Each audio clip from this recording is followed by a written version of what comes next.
أنزلناه في ليلة القدر وما أدراك ما ليلة القدر ليلة القدر خير من 1000 شهر تنزل الملائكة والروح فيها بإذن ربهم من كل أمر سلام هي حتى مطلع الفجر۔ شروع کرتی ہوں اللہ کے نام سے جو بے انتہا مہربان نہایت رحم فرمانے والا ہے۔ ہم نے اس قرآن کو شب قدر میں نازل کیا ہے، اور تم کیا جانو کہ شب قدر کیا ہے؟ شب قدر 1000 مہینوں سے زیادہ بہتر ہے۔ فرشتے اور روح اس میں اپنے رب کے اذن سے ہر حکم لے کر اترتے ہیں۔ وہ رات سراسر سلامتی ہے طلوع فجر تک۔ اللہ کا شکر ہے، اللہ کا احسان ہے جس نے ہمیں مسلمان بنایا۔ اس کا احسان ہم پر کہ اس نے ہمیں ایمان جیسی نعمت، ایمان جیسی دولت عطا فرمائی۔ اس کا احسان ہے ہم پر کہ اس نے ہمیں اپنے دین کی سمجھ عطا فرمائی۔ اس کا احسان ہے ہم پر کہ اس نے حضور اکرم صلی اللہ علیہ وسلم کو ہمارے لیے سراپا ہدایت بنا کر بھیجا۔ ہمارے پاس ایک ایسی کتاب بھیجی جو قیامت تک انسانوں کی رہنمائی کرتی رہے گی۔ اس کتاب کا ملنا دنیا کی سب سے عظیم نعمت ہے۔ یہی کتاب ہمیں بتاتی ہے کہ اللہ تعالیٰ نے اپنا یہ احسان لیلۃ القدر میں کیا۔ فرمایا انا انزلناہ فی لیلۃ القدر، یقیناً ہم نے اس کو لیلۃ القدر میں نازل کیا۔ لیلۃ القدر کیا ہے؟ وما ادراک ما لیلۃ القدر، اور تم کیا جانو کہ یہ لیلۃ القدر ہے کیا؟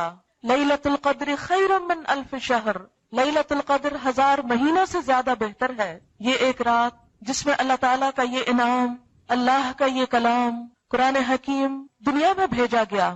یہ رات رمضان المبارک کے آخری عشرے کی راتوں میں سے ایک رات ہے۔ نبی صلی اللہ علیہ وسلم نے اسے آخری عشرے کی طاق راتوں میں 21ویں، 23ویں، 25ویں، 27ویں اور 29ویں میں تلاش کرنے کا حکم دیا۔ آج اس سال کے رمضان المبارک کی یہ آخری طاق رات ہے۔ معلوم نہیں کہ یہی وہ شب قدر ہو جس کی اللہ کے ہاں بہت فضیلت ہے۔ نبی صلی اللہ علیہ وسلم رمضان کے آخری عشرے میں خود بھی جاگتے، اپنے گھر والوں کو بھی جگاتے، اپنی عبادات میں پورے مہینے سے زیادہ سرگرم ہو جاتے۔ آپ صلی اللہ علیہ وسلم نے رمضان کی عبادت میں جن عبادات کو بہترین قرار دیا وہ ایک تو روزہ ہے۔ من صام رمضان ایمانا واحتسابا غفر له ما تقدم من ذنبه، جس نے رمضان المبارک کے روزے ایمان اور احتساب کے ساتھ رکھے اس کے پچھلے سارے گناہ معاف کر دیے جائیں گے۔ الحمدللہ کہ اس نے ہمیں یہ توفیق بخشی اور ہم نے اللہ کے اس حکم کی پابندی کی۔ دوسری عبادت رمضان کی ساری راتوں میں قیام ہے، یعنی تراویح کی شکل میں۔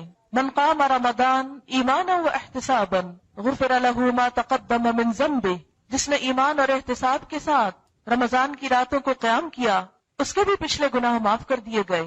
لیکن ساتھ ہی ایک اور روایت میں آپ صلی اللہ علیہ وسلم نے فرمایا کم من صائم لیس له من صیامه الا الظمأ، کتنے ہی روزہ دار ایسے ہیں کہ جن کو اپنے روزے سے سوائے بھوک پیاس کے کچھ حاصل نہیں ہوا۔ وَكَم مِّن قَائِمٍ لَيْسَ لَهُ مِن قِيَامِهِ إِلَّا السَّحَرُ، اور کتنے ہی راتوں کو جاگنے والے، قیام کرنے والے ایسے ہیں کہ جن کو اپنے رات کے قیام میں سوائے رات جگے کے اور کچھ نصیب نہیں ہوتا۔ اللہ نہ کرے کہ ہم ان لوگوں میں سے ہوں کہ جن کے روزے بیکار، محض ایک ظاہری ڈھانچہ، اور جن کی راتوں کا قیام محض ایک دکھاوا ہو۔ اللہ تعالیٰ کے ہاں وہی عبادت قابل قبول ہے جو خالصتاً اسی کے لیے کی جائے، اس لیے کہ جس عبادت کے اندر ایمان نہ ہو، اخلاص نہ ہو، اللہ کی رضا نہ ہو، اس کے ساتھ محبت کا اظہار نہ ہو، اس کا تقوی نہ ہو، وہ عبادت نہیں۔ اسی طرح عبادت کی قبولیت کے لیے یہاں پر لفظ احتساب آیا۔ احتساب کا ایک معنی ہے کہ اجر و ثواب کی نیت اللہ پر رکھی جائے کہ وہی ہمیں اس کا اجر عطا کرے گا، اور دوسرا یہ کہ خود احتسابی انسان اپنا جائزہ لے، اپنی نیت کو پرکھے، اپنا احساس کرے، خود کو جانچے، اس لیے کہ اپنے سے زیادہ کوئی اور خود کو پرکھ نہیں سکتا۔ سب سے زیادہ ہم خود اپنا جائزہ لے سکتے ہیں، جیسا کہ سورۃ القیامہ میں اللہ تعالیٰ فرماتے ہیں بل الانسان علی نفسہ بصیرا ولو القی معاذیرا، انسان اپنے آپ سے خوب آگاہ ہے، خواہ وہ کتنی ہی معذرتیں کیوں نہ پیش کرے۔ دوسروں کے سامنے تو ہم کسی بھی کام کے، اچھے یا برے کے، بہت سے بہانے کر سکتے ہیں، عذر کر سکتے ہیں، دکھاوا کر سکتے ہیں، لیکن ہمارے اندر کی حالت کیا ہے وہ سوائے ہمارے کوئی اور جان نہیں سکتا۔ اس لیے انسان جب تک خود اپنے آپ سے خیر خواہ نہ ہو، خود اپنی بھلائی چاہنے والا نہ ہو، خود اپنی نیتوں کو پرکھنے والا نہ ہو، خود اپنے دل کا جائزہ لینے والا نہ ہو، اس وقت تک کوئی انسان کسی دوسرے کا بھلا نہیں کر سکتا۔ ساری دنیا مل کر بھی ہمارے ایمان کو فائدہ نہیں پہنچا سکتی، ہماری نیت کو درست نہیں کر سکتی، ہمیں اللہ تعالیٰ کا قرب اور تقوی کا احساس نہیں دے سکتی، جب تک یہ تڑپ، جب تک یہ احساس ہمارے اپنے اندر سے نہ جاگے۔ اس لیے اصلاح کا پہلا نقطہ، اصلاح کی پہلی سیڑھی خود انسان کے اپنے اندر ہے۔ لہذا رمضان المبارک کی تیسری چیز جس پر بخشش کا وعدہ ہے وہ لیلۃ القدر کا قیام ہے۔ من قام لیلۃ القدر ایمانا و احتسابا غفر له ما تقدم من ذنبه، کہ جس نے لیلۃ القدر میں ایمان اور احتساب کے ساتھ قیام کیا اس کے بھی پچھلے گناہ معاف کر دیے گئے۔ لہذا اس رات کی بھی افضل ترین عبادت، اہم ترین عبادت، سنت نبوی صلی اللہ علیہ وسلم کے مطابق عبادت قیام اللیل ہے، یعنی رات کو نماز میں کھڑے ہو کر قرآن پاک کا پڑھنا یا سننا، یہ اس رات کی افضل ترین عبادت ہے۔ اسی لیے آج کا پروگرام قیام اللیل سے شروع کیا گیا ہے۔ بات یہ ہے کہ ہم میں سے ہر شخص اس قابل نہیں ہوتا کہ وہ قرآن کا ایک بڑا حصہ زبانی یاد کر سکے، لہذا یہ سہولت کہ رات کے وقت عورتوں کو گھروں سے نکال کر ایک جگہ جمع کرنا اس وجہ سے ہے تاکہ ان لوگوں کے ساتھ قرآن پاک پڑھا جا سکے، سنا جا سکے، نماز ادا کی جا سکے، جنہیں اللہ تعالیٰ نے یہ سعادت بخشی ہے۔ اور پھر انفرادی طور پر عبادت کرنے سے بسا اوقات انسان کے اندر سستی آ جاتی ہے۔ جب انسان دوسروں کے ساتھ مل کر ایک کام کرتا ہے تو دوسروں کو دیکھ کر انسان نیکی پر ثابت قدمی اختیار کرتا ہے کہ اگر دوسرے جاگ رہے ہیں تو میں بھی جاگ سکتا ہوں، اگر دوسرے کھڑے ہو کر عبادت کر رہے ہیں تو میں بھی کر سکتا ہوں، یا دوسرے دعائیں مانگ رہے ہیں تو میں بھی یہ مانگ سکتا ہوں، میں آخر دوسروں سے پیچھے کیوں رہوں۔ اس لیے الحمدللہ اس رات کی عبادت کا ایک حصہ آپ نے مکمل کیا رمضان ہی کی رات میں، پھر دوسرا حصہ قرآن پاک کو سمجھنا، کیونکہ یہ قرآن انہی راتوں میں سے ایک رات میں لیلۃ القدر میں اللہ تعالیٰ نے نازل فرمایا۔ اس رات کی قدر و قیمت دوسری راتوں کے مقابلے میں آخر کیوں ہے؟ یہی رات کیوں؟ سال میں بے شمار راتیں ہیں، کئی سو راتیں ہیں، ان کے اندر جاگنا یا ان کی عبادت اتنی اہم کیوں نہیں؟ اور ان راتوں کی عبادت اتنی اہم کیوں ہے؟ اس لیے کہ اس رات کو اللہ تعالیٰ نے فضیلت بخشی، اس کی قدر اور اس کی اہمیت خود بتائی۔ انا انزلناہ فی لیلۃ القدر، قدر کا معنی قدر و قیمت بھی ہے۔ اس رات کی قدر و قیمت یعنی قدر و قیمت والی رات کیوں ہے کہ اس رات میں اللہ تعالیٰ نے قرآن پاک اتارا ہے۔ تو جس رات میں قرآن پاک اتارا گیا اس رات کو قرآن پاک کی وجہ سے یہ اہمیت حاصل ہوئی، اس کی یہ فضیلت کہ لیلۃ القدر خیر من الف شہر، لیلۃ القدر 1000 مہینہ سے بڑھ کر بہترین رات ہے۔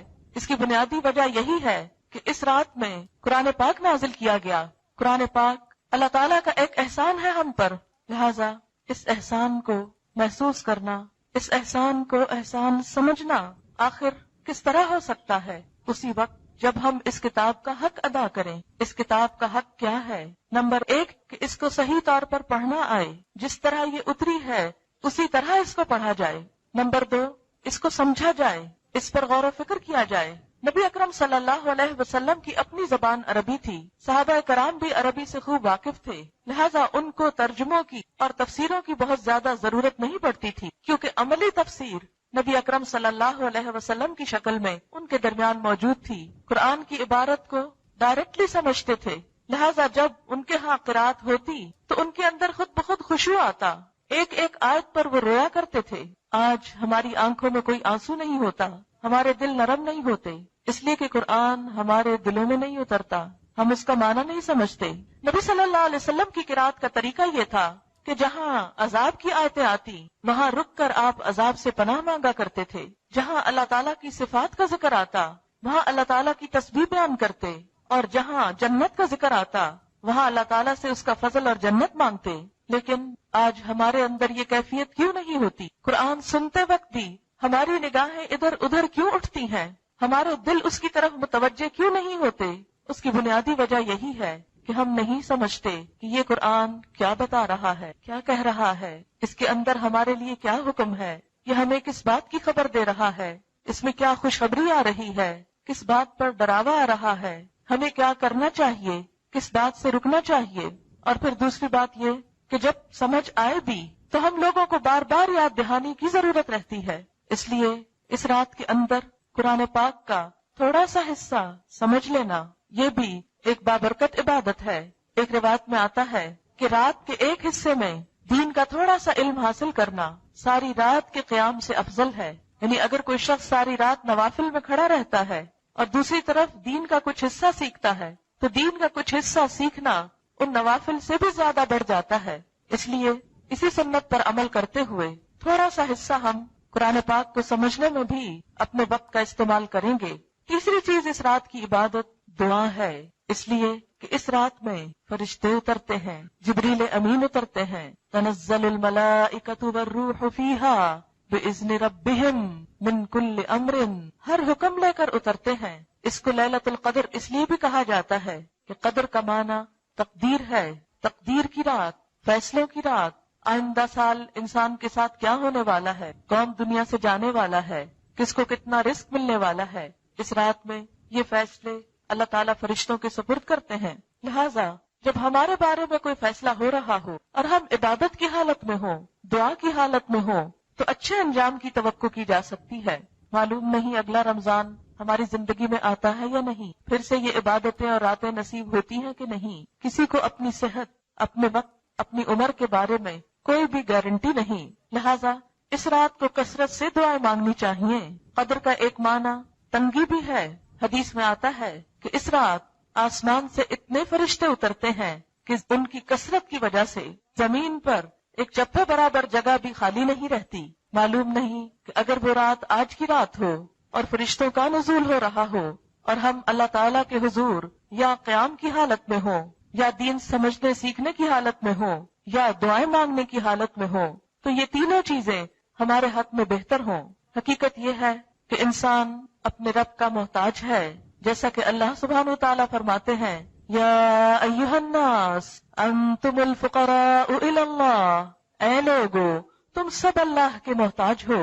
بندہ ہونے کی حیثیت میں ہم سب محتاج ہیں، ہم سب ضرورت مند ہیں۔ ہم سانس نہیں لے سکتے اگر وہ ہمیں سانس لینے کی توفیق نہ دے، ہم ایک قدم نہیں اٹھا سکتے اگر وہ ہمیں چلنے کی قوت نہ دے، ہم کچھ دیکھ نہیں سکتے اگر وہ ہمیں نگاہ نہ بخشے، ہم سن نہیں سکتے اگر وہ ہمیں قوت سماعت نہ دے۔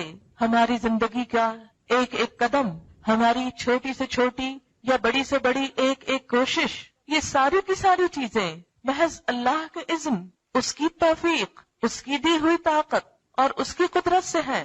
اس میں ہمارا کچھ بھی کمال نہیں، کچھ بھی اپنا نہیں، سب اسی کا دیا ہوا ہے۔ اور پھر اس کے دینے پر ہمارا فرض ہے کہ ہم اس کے شکر گزار ہوں، اور شکر گزار ہونے کے ساتھ ساتھ ہم اس سے مزید اس کا فضل مانگتے چلے جائیں، مزید اس کے فضل کے لیے دعا گو ہوں۔ لہذا دعا ساری عبادت کا نچوڑ ہوتا ہے۔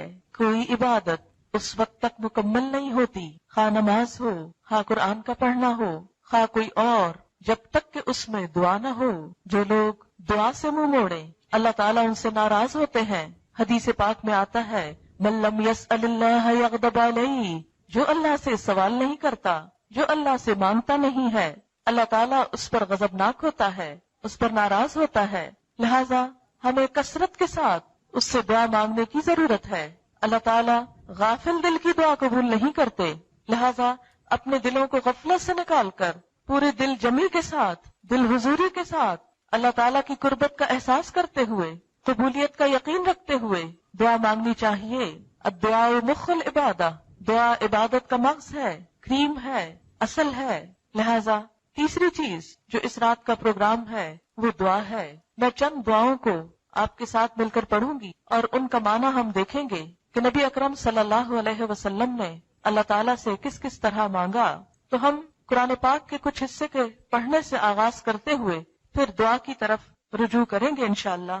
لیکن یاد رکھیے، اس کام کے شروع کرنے سے پہلے ہم پھر ایک مرتبہ یہاں آنے، یہاں بیٹھنے، اکٹھے ہونے اور اس ساری کوشش اور محنت اور اس تکلیف کی وجہ اپنے دل میں دہراتے ہیں کہ ہم یہاں کیوں آئے ہیں، کس کے لیے آئے ہیں، کیا پانے کے لیے، کیا حاصل کرنے کے لیے، کیا صرف میل ملاقات کے لیے، کیا صرف ایک شغل میلے کے لیے، کیا یہ صرف ایک سوشل گیدرنگ ہے، نہیں، صرف اللہ کے لیے، صرف اللہ کی محبت میں، صرف اس کا قرب پانے کے لیے، اس لیے کہ رمضان المبارک کی آمد کا بھی اصل مقصد یہی ہے، لعلکم تتقون یا ایھا الذین آمنوا کتب علیکم الصیام کما کتب علی الذین من قبلکم لعلکم تتقون، اے لوگو جو ایمان لائے ہو، تم پر روزے فرض کیے گئے جس طرح تم سے پہلے لوگوں پر فرض کیے گئے تھے تاکہ تمہارے اندر تقوی پیدا ہو۔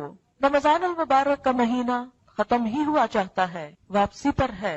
ہم سب اپنا اپنا جائزہ لیں کہ کیا ہمارے اندر وہ تقوی پیدا ہوا ہے۔ تقوی کیا ہے؟ اللہ تعالیٰ کے ساتھ تعلق کا نام، اللہ تعالیٰ کے ساتھ قربت کا احساس، دل میں اس کا خوف، اس سے ایسی محبت کا نام کہ جس میں انسان مشکل سے مشکل کام کر سکے، اس کی اطاعت کا ایسا خوف کہ اپنی پسندیدہ ترین چیز کو اس کی خاطر چھوڑ سکے، ایسا احساس اس کی ذات کا کہ اس کا حکم سن کر پھر ہم بیٹھے نہ رہ جائیں، فوراً ہی لپک پڑیں تاکہ ہمارا شمار ان لوگوں میں ہو، فالسابقون السابقون اولئک المقربون، کہ سبقت کرنے والے، آگے بڑھنے والے تو پھر آگے بڑھنے والے ہی ہیں، اور یہی مقرب لوگ ہیں۔ یہ تقوی ہمیں اللہ کا قرب حاصل کرنے اور اللہ کے احکامات پر عمل کرنے کی ایک قوت بخشتا ہے۔ رمضان کے روزے رکھ کر، روحانیت پیدا کر کے، صبر اور ڈسپلن سیکھ کر، دراصل ہمیں یہی جائزہ لینا ہے کہ میرے اندر یہ قوت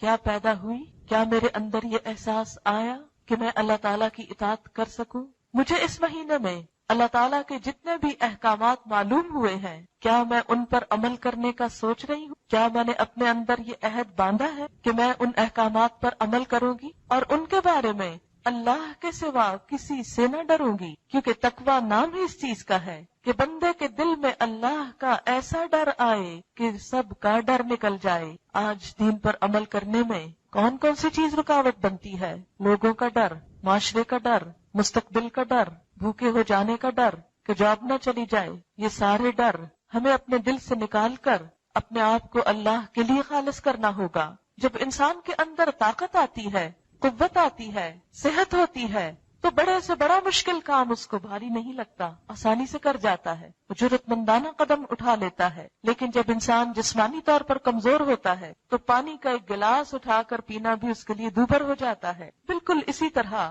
جب ایمان کمزور ہوتا ہے، روحانی صحت کمزور ہوتی ہے، تو انسان کے لیے اللہ تعالیٰ کے چھوٹے سے حکم پر بھی عمل کرنا بڑا مشکل لگتا ہے۔ ہائے کس طرح کریں؟ جیسے منافقین کا حال ہوتا تھا جس کی نقشہ کشی قرآن پاک میں کی گئی، وَلَا يَأْتُونَ الصَّلَاةَ إِلَّا وَهُمْ كُسَالَىٰ، کہ نہیں وہ آتے نماز کی طرف مگر سستاتے ہوئے، اللہ کی راہ میں دیتے ہوئے ان کے اندر ایمان نہیں ہوتا، جذبہ نہیں ہوتا، ابو الدحداء والی کیفیت نہیں ہوتی۔ وہ اللہ کی خاطر مال خرچ کرنے کو اپنے اوپر ایک تاوان سمجھتے ہیں، ایک چٹی سمجھتے ہیں، دین کے راستے میں قدم اٹھانے کو، جہاد کرنے کو وہ اپنے لیے بلائے جان سمجھتے ہیں۔ لیکن جس دل کے اندر ایمان کی طاقت آ جاتی ہے، پھر صحابہ کرام جیسا ایمان جب پیدا ہوتا ہے، دشت دشت صحرا بھی نہ چھوڑے ہم نے، بحر ظلمات میں دوڑا دیے گھوڑے ہم نے، پھر تو انسان کا ایمان ایسا ہوتا ہے کہ وہ بے خوف و خطر گھوڑوں سمیت دریاؤں میں اتر جاتا ہے اور تیرنے لگتا ہے، پھر تو دریا بھی اس کے لیے مسخر ہو جاتے ہیں۔ حضرت عمر فاروق کے زمانے میں ایک مرتبہ زلزلہ آیا تو حضرت عمر رضی اللہ تعالیٰ عنہ کہتے ہیں، اے زمین تھم جا، کیا تو نہیں جانتی کہ عمر تیری پیٹھ پہ عدل کرتا ہے؟ یہ کون سی چیز تھی؟ کہتے ہیں کہ زلزلہ تھم گیا، ایک مرتبہ آگ لگی، سب نے بجھانے کی کوشش کی، نہیں بجھ پا رہی، عمر فاروق کہتے ہیں کہ اے آگ بجھ جا، عمر اس زمین پہ عدل کرتا ہے۔ وہ ایمان تھا جنہوں نے ان کی زبان کے اندر اتنی تاثیر پیدا کی کہ بے جان چیزیں بھی ان کی بات مانتی تھیں، ان کے آگے مسخر کر دی گئی تھی۔ لیکن کیا وجہ ہے؟ آج ہم بھی کلمہ پڑھنے والے ہیں لیکن ہمارے اندر نہ وہ ایمان باقی ہے، نہ وہ شوق باقی ہے، نہ وہ اطاعت باقی ہے، نہ وہ قوت باقی ہے کہ ہم دنیا تو چھوڑ اپنی ذات پر ہی اسلام کو نافذ کر لیں، کہ غیبت کا موقع آئے تو زبان روک لیں، کسی پہ ظلم کا موقع آئے تو ہاتھ روک لیں، اللہ کی حدود کا موقع آئے تو ان حدود کو قائم رکھیں، ان کو توڑے نہیں، اس کی نافرمانی کر کے اس کے غضب کو نہ بھڑکائیں۔ یہ سب کچھ کب پیدا ہوتا ہے؟ تقویٰ سے۔ تقویٰ کیسے آتا ہے؟ روزے سے، تراویح سے، قرآن پڑھنے سے، رمضان سے۔ آج ہم سب خود سے پوچھیں، کیا روزے نے میرے اندر ایمان کی قوت پیدا کی کہ میں اس کی اطاعت کر سکوں؟ اگر یہ قوت اپنے اندر پائیں کہ رمضان سے پہلے جو کچھ آپ کرتے تھے، اگر کوئی غلط کام کرتے تھے جس کو آپ غلط سمجھتے تھے، تو آج اس قابل ہو کہ اس کو چھوڑ سکیں۔ کوئی نیک کام جس کی آپ تمنا کرتے تھے کہ میں یہ کر سکوں، تو اب اس قابل ہو رمضان کے گزرنے پر کہ آپ اس کو کر سکیں۔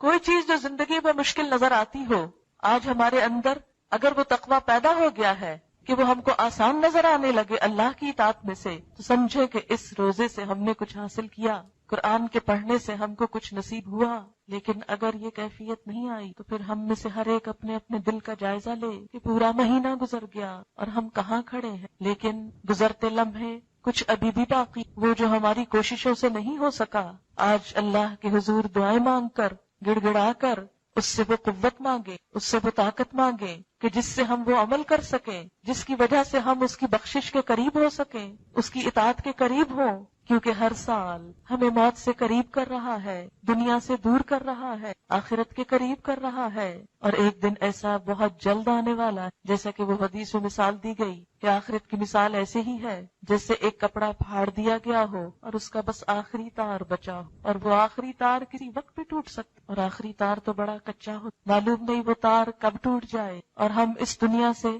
آخرت کی طرف جا قدم اٹھائیں۔ پھر وہاں کون ہوگا، کیا ہوگا، کیا ہمارے ماں باپ ساتھ ہوں گے، ہمارے بہن بھائی ساتھ ہوں گے، ہماری اولاد ہمارے ساتھ ہوگی، ہمارے شوہر ہمارے ساتھ ہوں گے، ہمارے دوست ہمارے ساتھ ہوں گے، ہمارا مال ہمارے ساتھ ہوگا، ہمارے یہ گھر جن میں ہم امن سے رہ رہے ہیں ہمارے ساتھ ہوں گے، کوئی بھی ساتھ نہ ہوگا، تنہا ہم ہوں گے۔ اس دن تو سب ساتھ چھوڑ جائیں گے، سب بے وفا ہو جائیں گے۔ یوم یفر المرء من اخیہ وامہ وابیہ وصاحبتہ وبنیہ لکل امرئ منہم یومئذ شأن یغنیہ۔ جس دن انسان بھاگے گا اپنے بھائی سے، اپنی ماں سے، اپنے باپ سے، اپنے بیٹے سے، اپنی بیوی سے، سب رشتوں سے، اور ہر شخص کو اپنی ایسی حالت پڑی ہوگی جو اسے دوسرے سے بے نیاز کر دے گی، کوئی بھی اس سے نیاز نہ رہے گا۔ لا یسأل حمیم حمیما، کوئی دلی دوست کسی دوست کو نہ پوچھے گا۔ یبصرونہم، وہ ایک دوسرے کو آپس میں دکھائے جائیں گے۔ اس دن مجرم چاہے گا کاش وہ خود بچنے کے لیے فدیے میں دے ڈالے اپنے سارے رشتہ داروں کو، لیکن کوئی بھی اس کو اللہ کے عذاب سے بچا نہ سکے گا۔ لہذا ہم سب کے لیے ضرورت اس بات کی ہے کہ دنیا سے جانے سے پہلے اپنے لیے کچھ تو ایسا سامان کریں، کچھ تو ایسی چیز جمع کر لیں کہ جو کل کام آنے والی ہے، جو اللہ تعالیٰ کو پسند آنے والی ہے، جو اس کو راضی کرنے والی ہے۔ لہذا اس بات کی خصوصی طور پر آج کی رات میں دعائیں مانگنی ہے تاکہ ہم اس دنیا سے جائیں، ایمان کی حالت میں جائیں، عمل صالح کے ساتھ جائیں، ان چیزوں کے ساتھ جائیں جو اللہ تعالیٰ کو پسند آ جائیں، اور پھر جب اصل زندگی شروع ہو، یہ تو امتحان والے دن ہے نا، اصل زندگی جب شروع ہو تو واقعی وہ عیش و عشرت، وہ آرام، وہ نعمتیں، وہ راحتیں، وہ جنتیں ہمارا مقدر ہوں کہ جس کی ہمیں تڑپ ہے، طلب ہے، تمنا ہے، لیکن جنت کی قیمت عمل ہے، صرف طلب نہیں، عمل۔ اس لیے اس عمل کے لیے خاص طور پر ہمیں دعائیں کرنے کی ضرورت ہے، اور یہ بھی یاد رکھیں راتوں میں سونا بھی عبادت ہے، کچھ نہ کچھ وقت کے لیے ضرور سو، اور سو کر اٹھ کر پھر دوبارہ عبادت جو ہے دیدہ ہے، لہٰذا کچھ آپ فجر کچھ اور بھی پڑھ سکتے ہیں، لیکن یہ سوچنا کہ ساری رات جاگے تو یہ زیادہ اچھا ہے، نبی صلی اللہ علیہ وسلم سے یہ ثابت نہیں کہ وہ پوری کی پوری رات جاگتے، وہ کچھ نہ کچھ حصہ ضرور سے دعا ہے۔ پہلے اس کا ترجمہ وغیرہ پڑھو اور پھر میں آپ کو کہلواؤں گی تاکہ دل کے ساتھ یہ دعا مانگی۔ اللہم، اے اللہ، انی اسألک، بے شک میں تجھ سے سوال کرتا، تجھ سے مانگ، من الخیر، خیر میں، کلہ، ساری، اللہ میں تجھ ہر خیر کا۔ اب دیکھیں کہ بندے کو تو ہر خیر کا نہیں پتا ہوتا کہ کس چیز میں بھلائی ہے اور کس میں نہیں، اللہ کو زیادہ پتا ہے، لہٰذا جب ہم یہ کہتے ہیں کہ اے اللہ میں تجھ سے ہر خیر کا سوال کر، عاجلی ہی، جلدی ملنے والی، و آجلی، اور دیر سے ملنے، مجھے بھلائی چاہیے، وہ جو جلدی آئے اور وہ بھی جو ٹھہر کے آئے، لیکن بھلائی ہی چاہیے، ما علمت منہ، جو میں اس میں سے جانتا، وما لم، واعوذ بک، اور میں تیری پناہ چاہتا، من الشر کلہ، ہر طرح کے شر سے، عاجلی، جلدی آنے والی، وآجل، اور دیر سے، ما علمت منہ، میں جانتا کہ کچھ چیزوں کو انسان اب برا سکتا، وما لم، میں آپ کو یہ کہہ کہ پروننسیشن کے ساتھ جب دعا مانگی جاتی تو وہ زیادہ فائدہ دیتی۔ بعض اوقات ہم سے کارڈ لے میں پڑھنا نہیں ہے کیا لکھا، جیسے تیسے پڑھتے۔ دوسری بات یہ سب مل کر جب دو سکتا ہے کسی طرح نیکی سب کی اکٹھی اٹھے، یاد بھی اٹھے گی اور ایک تعلیم تعلیم کا سلسلہ بھی یاد ہی ہو جائے، زبانی حصہ بن. اللہم انی اسألک من الخیر کلہ عاجلہ وآجلہ ما علمت منہ وما لم اعلم واعوذ بک من الشر کلہ عاجلہ وآجلہ ما علمت منہ وما لم اعلم. اللہم انی اسألک من الخیر کل عاجلہ وآجلہ ما علمت منہ وما لم اعلم واعوذ بک من الشر کلہ عاجلہ وآجلہ ما علمت منہ وما لم اعلم. یہ چیز کتنا سکون دیتی کہ اللہ کے انسان تو ہر شر سے تیری پناہ چاہ، جانتا بھی تیرے حوالے، تو مجھ کو بچا لے. انسان ایک رستے پہ چل رہا پتا ہوتا آگے والی کیا بلا آ رہی، لیکن جب انسان ایسی دعائیں مانگتا ہے تو اللہ تعالیٰ ان بلاؤں کو پہلے دور کر دیتا. ایک اور دعا بہت، اللہم اے اللہ، انا نس بے شک ہم تجھ سے سوال کر، من خیر ہر اس بھلائی میں سے، ما جو سأل سوال کیا تجھ سے، یعنی جس کا سوال کیا تجھ سے، منہ نبیوں کا محمد صلی اللہ علیہ وسلم، تیرے نبی محمد صلی اللہ علیہ وسلم نے، کیونکہ آپ تمام انسانوں سے زیادہ بھلائیوں کو جاننے. بھلائی کس کی، لہٰذا جو بھلائیاں آپ نے مانگی میں بھی وہی. کتنی جامع دعا ہے یہ جاننا کہ آپ نے کیا کیا مانگا. یہ ایک مشکل کام ہے، ساری زندگی بھی آپ لگا دیں تو شاید وہ سب کچھ نہ مانگ پائیں جو آپ صلی اللہ علیہ وسلم نے مانگا. اس لیے جب ہم یہ کہتے ہیں کہ اللہ ہم وہ سب کچھ مانگتے ہیں جو آپ نے مانگا، تو گویا چھوٹے سے الفاظ میں ایک بہت بڑی دعا مانگ. وَنَعُوذُ بِكَ اور ہم پناہ چاہتے ہیں تیری، من شر ہر اس شر مستعاذ منہ اس سے پناہ مانگی نبیوں کا محمد صلی اللہ تیرے نبی صلی اللہ علیہ وسلم نے، یعنی جس شر سے بچنے کے لیے دعا کی، یا اللہ تو ہم کو بھی ہر اس شر سے بچا لے. لیکن ہمیں آپ صلی اللہ علیہ وسلم سے اگر محبت ہے، ہم آپ کا ساتھ چاہتے ہیں کہ قیامت کے دن آپ ہماری شفاعت کریں، ہم آپ کے ساتھ ہوں، تو اسی وقت ہو سکتے ہیں کہ جب ہم وہ کام کریں جو آپ نے کی، اور ان چیزوں سے بچیں جن سے آپ بچے، یا ہمیں وہی بھلائیاں ملیں جو آپ نے مانگی، اور ہر اس شر سے ہم بچ سکیں جس سے آپ بچے. اس طرح انشاءاللہ تعالی آپ کا ساتھ بھی نصیب. وَأَنْتَ الْمُسْتَعَانُ اور تو ہی ہے جس سے مدد مانگی جاتی، تیرے سوا کس سے مانگے. دیکھیے سارے پیغمبروں نے اپنا ہاتھ اللہ کے، حضرت آدم علیہ السلام نے اللہ سے دعا کی، ربنا ظلمنا انفسنا وَإِن لَّمْ تَغْفِرْ لَنَا وَتَرْحَمْنَا لَنَكُونَنَّ مِنَ الْخَاسِرِينَ. نوح علیہ السلام کو جب دشمنوں نے ستایا تو انہوں نے اللہ سے مانگا، رب انی مغلوب فن. حضرت ایوب علیہ السلام پر جب لمبا عرصہ بیماری کا گزرا تو انہوں نے اللہ سے مانگا، انی مسنی الضر وانت ارحم الراحمین، اللہ مجھے تو تکلیف اور تو سب سے بڑا رحم فرما. یونس علیہ السلام کو جب مچھلی نے نگل لیا تو ان اندھیروں میں غم کی حالت میں انہوں نے اللہ لا الہ الا انت سبحان انی کنت من الظالمین. اسی طرح باقی انبیاء علیہم السلام اللہ ہی کو. نبی صلی اللہ علیہ وسلم کی یہ ساری دعائیں یہ ہمیں کیا بتاتی کہ آپ اللہ سے مانگ، بڑائی کو تسلیم کر لیں. اس کے پاس ہے اس کو بڑا سا ہاتھ ہوتا ہے، دینے والے کو اوپر ہی سمجھتے. تو دعا مانگنا دراصل بڑائی کو مان لے. اللہ تو ہم بندے عاجز المستعان ہی تو ہے، اس سے مانگا جاتا، جس سے مدد طلب کی جاتی. تیرے سوا کے پاس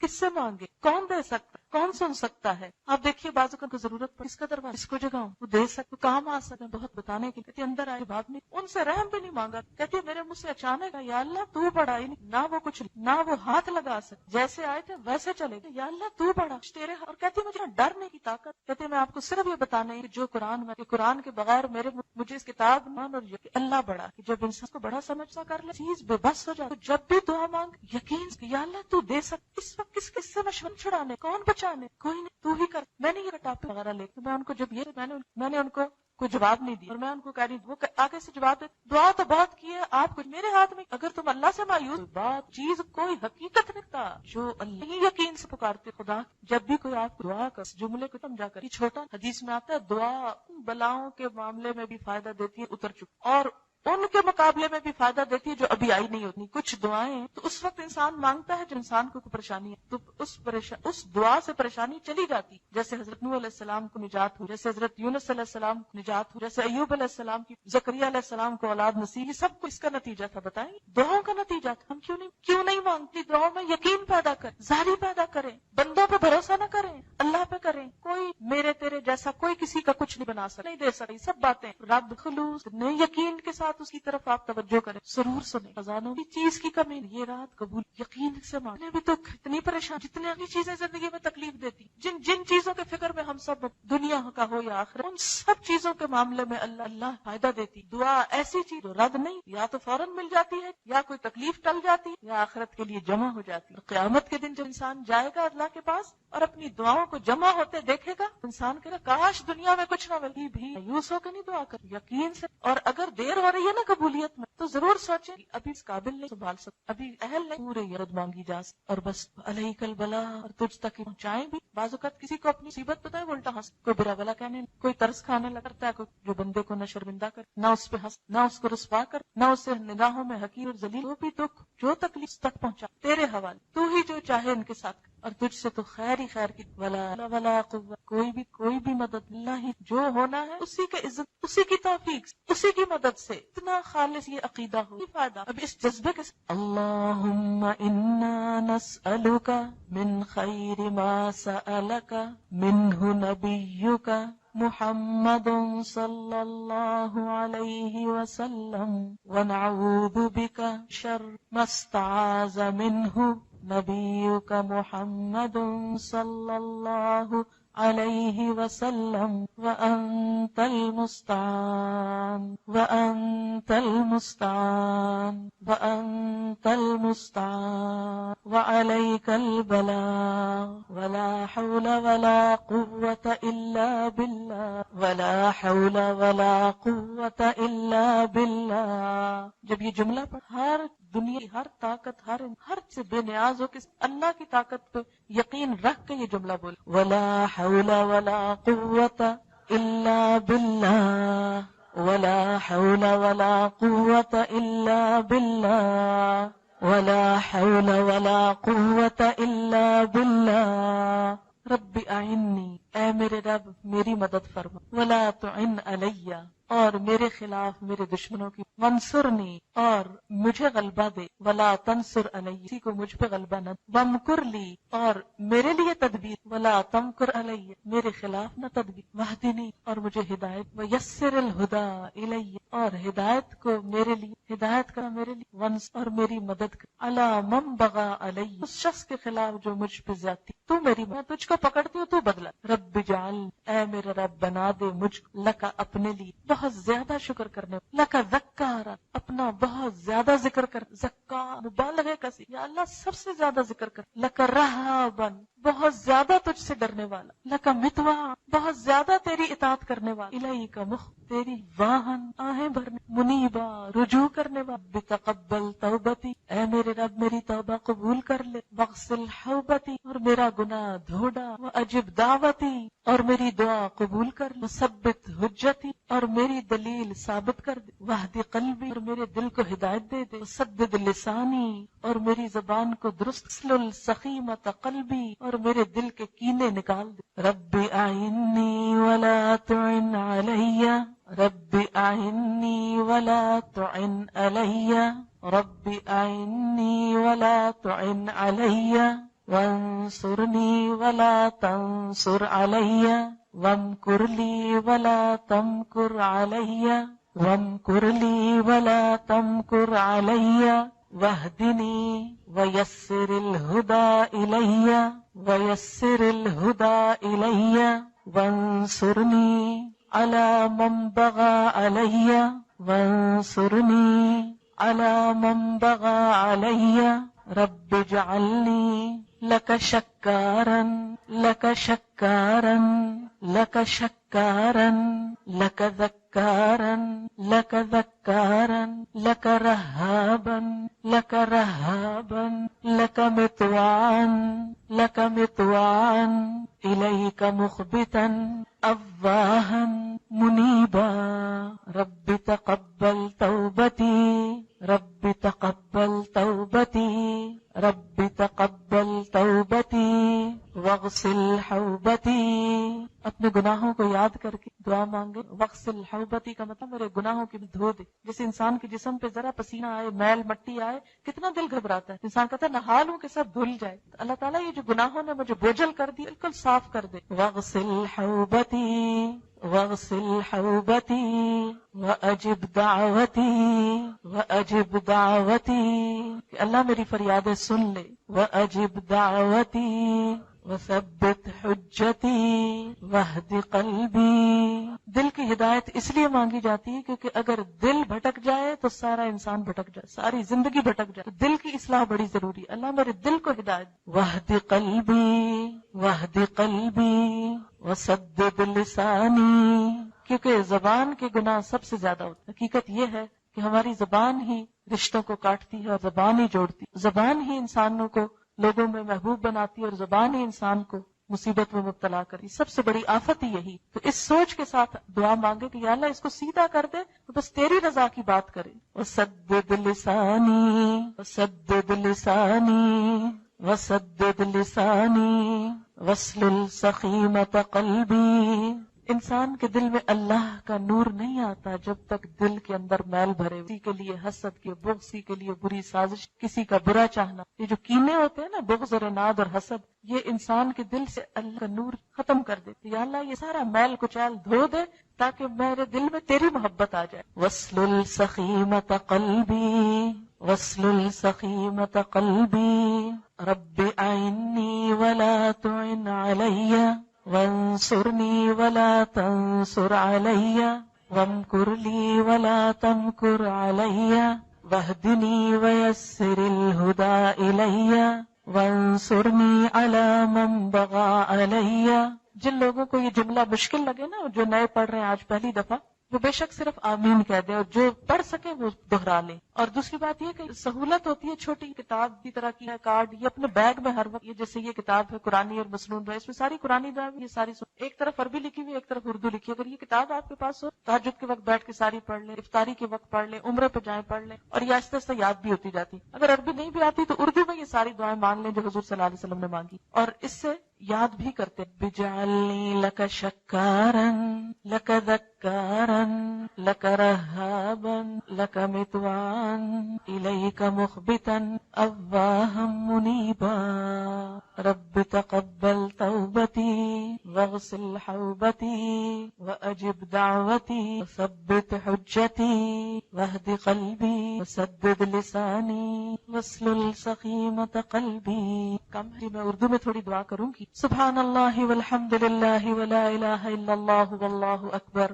ولا حول ولا قوة الا باللہ العلی العظیم۔ اللہم صل علی محمد وعلى آل محمد كما صليت على إبراهيم وعلى آل إبراهيم إنك حميد مجيد وبارك على محمد وعلى آل محمد كما باركت على وعلى آل إبراهيم وفي الآخرة وقنا۔ یا اللہ پاک یہ قرآن جو مکمل ہوا اپنی رحمت سے قبول فرما، جنہوں نے پڑھایا ان کی کوشش قبول فرما، جنہوں نے سنا ہے ان کی کوشش قبول فرما، ہم سب کو عمل کی توفیق عطا فرما۔ اس کا قرآن ہمارے دلوں میں اتار دے، اس کو ہمارے حق میں حجت بنانا، اس کو ہمارے خلاف حجت نہ بنانا۔ یا اللہ ہماری نیتوں کو صرف اپنے لیے خالص کر، ہمیں ہر طرح کی ریاکاری سے بچا۔ یا اللہ اس پر ہمیں عمل کی توفیق عطا فرما، اس کو ہمارے لیے صدقہ جاریہ بنا۔ یا رب العالمین ہمارے بچوں کو ہدایت عطا فرما، انہیں نیکی کی توفیق عطا۔ یا اللہ ہمارے والدین پر اپنی رحمت فرما، ان کے درجات بلند فرما، ان کو صحت کاملہ عطا فرما۔ یا اللہ جتنے بھی حاضرین مجلس ہیں ان کے دلوں میں جو دعائیں ہیں، نیک تمنائیں، یا اللہ ان سب کو پورا فرما۔ یا اللہ مسلمانوں کے درمیان باہم محبت پیدا کر، اتفاق اور اتحاد پیدا کر دے۔ اللہ ہمیں ان کاموں کی توفیق دے جن سے تو راضی ہو جائے۔ یا اللہ جو بھی ہماری زندگی میں کوئی غلط بات اور کام ہو، اللہ ہماری زندگی کو اس سے دور کر دے، ان غلط چیزوں کو ہم سے ہٹا دے اور ہمیں اپنی رضا کے کام کی توفیق دے۔ یا اللہ اپنی ہدایت کو ہمارے لیے آسان کر دے، نیکی کو آسان کر دے، برائیوں کو مشکل کر دے، اپنی رحمت کے قریب کر لے۔ یا اللہ ہمارا جو عمل بھی تجھے پسند نہیں، یا اللہ وہ عمل ہم سے دور کر دے، ہمیں اس کی توفیق نہ دے اور ان کاموں کی توفیق دے جس سے تو راضی ہو جائے۔ اللہم وفقنا لما تحب وترضى، اللہم وفقنا لما تحب وترضى۔ یا اللہ تو ہمیں اپنا قرب نصیب فرما، اپنی محبت نصیب فرما، صالح بندوں کی صحبت نصیب فرما، اچھے دوست عطا فرما۔ یا رب العالمین تو ہماری اولاد کو ہمارے لیے صدقہ جاریہ بنا. یا اللہ ہمارے بچوں کو نیک بنا، انہیں دنیا اور آخرت کی کامیابی عطا فرما. یا اللہ ہمارے اولاد کو ہماری آنکھوں کی ٹھنڈک بنا، ہمارے شوہروں کو ہماری آنکھوں کی ٹھنڈک بنا، ہمارے گھروں کی تکلیفیں، دکھ، پریشانیاں دور فرما. یا اللہ بیماریاں دور فرما. یا اللہ جو اپنے بچوں کے لیے پریشان ہے، رشتوں کے لیے ان کی پریشانیاں دور فرما. یا رب العالمین جو مالی پریشانیوں مبتلا ان کی پریشانی دور کر دے. مقروض لوگوں کی مدد فرما. یا رب العالمین جو رزق حلال کے لیے کوشاں ہیں ان کی مدد فرما. پاک حلال وافر رزق عطا فرما. یا رب العالمین تو ہم سب کی مدد فرما. یا اللہ اس قرآن کی روشنی گھر گھر میں پھیل جائے، دنیا کے گوشے گوشے میں پھیل جائے. جو لوگ بھی اس کام کے لیے کوشش کر رہے ہیں ان سب کی کوششوں کو برکت عطا فرما، سب کی محنتوں کو قبول فرما. یا اللہ مسلمانوں کو ایک کر دے. یا اللہ سب کے گھروں میں سکون پیدا کر دے، سب کے درمیان موافقت پیدا کر دے. یا رب العالمین امت مسلمہ میں اتحاد پیدا کر دے. یا اللہ بوسنیا، چچنیا، کشمیر، فلسطین کے مسلمانوں کی مدد فرما. یا اللہ ان مظلوم مسلمانوں کی مدد فرما. یا اللہ جن پر تیرے نام کی وجہ سے ظلم ہو رہا ہے یا اللہ ان کی مدد فرما. یا رب العالمین تو سب کو ہدایت عطا فرما، سب کو نیکی کی توفیق دے. یا اللہ ہم اپنی طاقتوں کو غلط کام کی بجائے اچھے کاموں میں لگائیں. یا اللہ ہماری منزلوں کو ہمارے لیے واضح کر دے، ہماری زندگی کو با مقصد کر دے. اس مقصد کے لیے ہمیں دن رات کوشش کی توفیق دے. جو کوششیں ہم کر رہے ہیں ان میں برکت پیدا کر دے، ان کو قبول کر لے. یا رب العالمین ساری دنیا میں تیرا نام بلند ہو جائے اور ہمیں اس کام کے لیے چن لے. یا اللہ یہ کام ہم سے لے لے. یا اللہ ہم سب کو اس کے لیے کوشش کی توفیق دے. یا اللہ اس کام کے لیے آگے بڑھنے کی توفیق دے. یا اللہ ہمیں اپنا وقت، اپنا مال، اپنی جوانی، اپنی زندگی اس کام میں لگانے کی توفیق. یا رب العالمین تو ہمارے گناہوں کو، کوتاہیوں کو معاف کر دے، ہماری نیتوں کے خلل کو دور کر دے. یا رب العالمین تو ہماری ان کوششوں کو قبول فرما. یا اللہ ہمارے دلوں میں نور ایمان پیدا کر دے. یا رب العالمین آج کی رات کی رحمتیں اور برکتیں ہم کو نصیب کر دے، ہمارے دلوں کو بدل دے، ہمارے دلوں کو ہدایت دے دے. یا رب العالمین اس عمل کی توفیق جو تجھ کو پسند آئے. رب اوزعنی ان اشکر نعمتک التی انعمت علی وعلی والدی وان اعمل صالحا ترضى وان اعمل صالحا ترضى واصلح لی فی ذریتی انی تبت الیک. یا رب العالمین تو اپنی رحمت سے ہم سب کو دنیا اور آخرت میں بلند درجے عطا فرما. یا اللہ ہمارا انجام اچھا کر. اللہم احسن عاقبتنا فی الامور کلہا واجرنا من خزی الدنیا وعذاب الاخرہ. رب العالمین ہماری موت ایمان پر آ، مرتے وقت کلمہ نصیب. اللہم اعنی علی غمرات الموت وسکرات الموت. موت کی بے ہوشیوں میں تو ہمارا مددگار ہو جانا، ہماری جان آسانی سے نکل، ہمیں شہادت کی موت دے. یا اللہ ہماری قبروں کو روشن کر دینا، انہیں جنت کے باغوں میں سے ایک باغ بنا دینا. یا اللہ دوزخ ہم پہ حرام کر دینا. یا رب العالمین اپنی مخلوق کو، اپنے بندوں کو اس آگ سے بچنے کی توفیق. یا رب العالمین ہمارا حساب آسان کر دینا. یا اللہ ہمیں جنت الفردوس میں جگہ عطا فرما. اللہ جہنم سے بچا لینا، پل صراط کو امن امان سے پار کرا دینا، استقامت سے پار کرا دے. یا اللہ اس بڑی آگ کے شر سے بچا لے. یا اللہ دنیا اور آخرت میں ہماری حفاظت فرما. یا رب العالمین تو اپنے مشن کی تکمیل فرما. یا رب العالمین اپنے اس کلام کو دنیا کے بندے تک پہنچانے کی توفیق دے. یا اللہ اس کام کو ہم سب کے لیے آسان کر دے، ہم سب کا اس میں حصہ ڈال، ہم سب کو خالص نیت سے اس کے لیے کوشش کی توفیق دے. یا اللہ تو ہماری ان ٹوٹی پھوٹی کوششوں کو قبول کر لے. یا اللہ تو ہمارے گناہوں کو معاف کر دے اور جو باتیں تجھ کو ہم سے اچھی نہ لگے ان کو ہم سے دور کر دے. ربنا تقبل منا انك انت السميع العليم وتب علينا انك انت التواب الرحيم. وصلى الله تعالى على خير خلق محمد وعلى آله واصحابه اهل بيته اجمعين برحمتك يا ارحم الراحمين. الہی آمین. سبحانك اللهم وبحمدك نشهد ان لا اله الا انت نستغفرك ونتوب اليك. والسلام علیکم ورحمۃ اللہ وبرکاتہ.